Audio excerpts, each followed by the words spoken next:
I usually make my ghee from butter, which means that I skip the long and laborious step of churning butter from cream. It's not because I don't enjoy long and laborious cooking endeavors. It's because I use ghee quite profusely in my cooking, and I couldn't possibly keep up with the quantity that my household demands. Making ghee can seem like a passive activity, but in fact, it requires your full attention, just like a good caramel that has the right amount of bitterness. There are 3 phases in the process of making ghee from butter. The first phase involves melting the butter gently. At this stage, I don't want the heat to be too high because that can lead to uneven caramelization of the milk solids.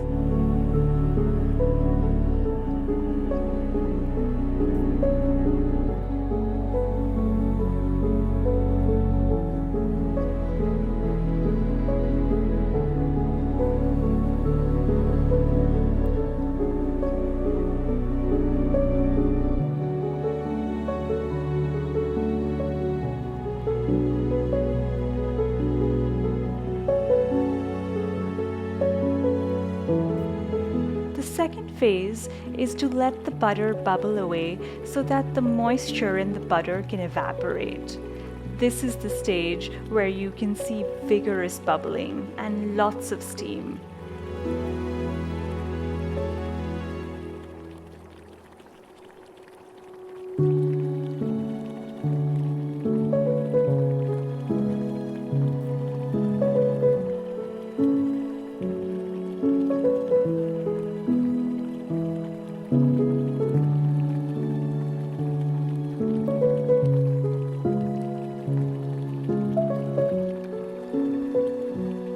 I have made hundreds of jars of ghee, and the best advice I can give you is to use your senses and be present.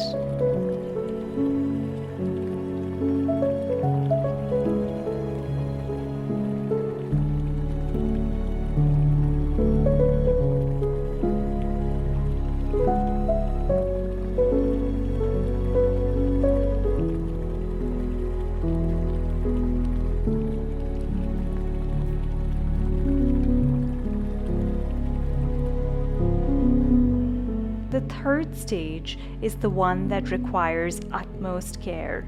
The large bubbles have dissipated and the milk solids start to turn a deep golden brown, and there is a nutty aroma in the air. I standardized this process when I was making and selling ghee in California, but I often find myself relying on the most powerful tool, my senses. I've made it so many times now that I can tell the ghee is ready just by the subtle changes in the aroma. All that's left after that is to strain it and let it solidify. I strain it twice, once to decant it from the hot pan that it was cooking in so it doesn't cook any further, and then through a muslin cloth or coffee filter to get the fine bits of milk solids out. Every morning at the Dutt House, my family home in Kolkata, the shrill buzz of the doorbell let everyone know that the milkman was here. I wasn't a fan of drinking milk every day, and I especially despised the layer of cream that collected on top of the fresh, warm, full-fat milk. This layer of milk cream is where the story of ghee begins. Once a sizable amount of cream is collected, the cream is churned into butter, and then that butter is used to make ghee.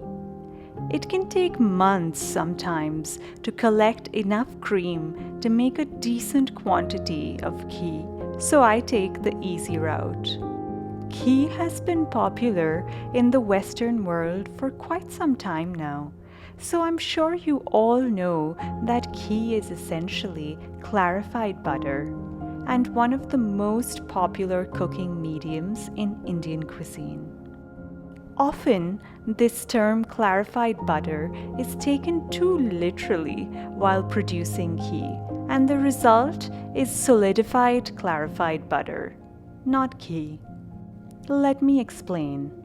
I understand that there are different ways of making ghee, but the ghee I grew up consuming in Kolkata had a deep caramel aroma and a light brown color. It wasn't pale yellow and flat like the options you can find at most grocery stores. It's so disappointing. Clarified butter is butter cooked just enough so that the milk solids separate. Ghee, on the other hand, is cooked for a lot longer, so it develops those intense, nutty, and caramelized notes. Clarified butter tastes like butter, but ghee has more depth of flavor that can only be achieved by caramelizing the milk solids till they are deep golden brown. There is a fine line between burning the milk solids and cooking them to perfection, just like a good caramel. I couldn't tell you how long you need to cook yours for because there are so many variables. The fat percentage in your butter, the pan you're using, the heat source, and many more.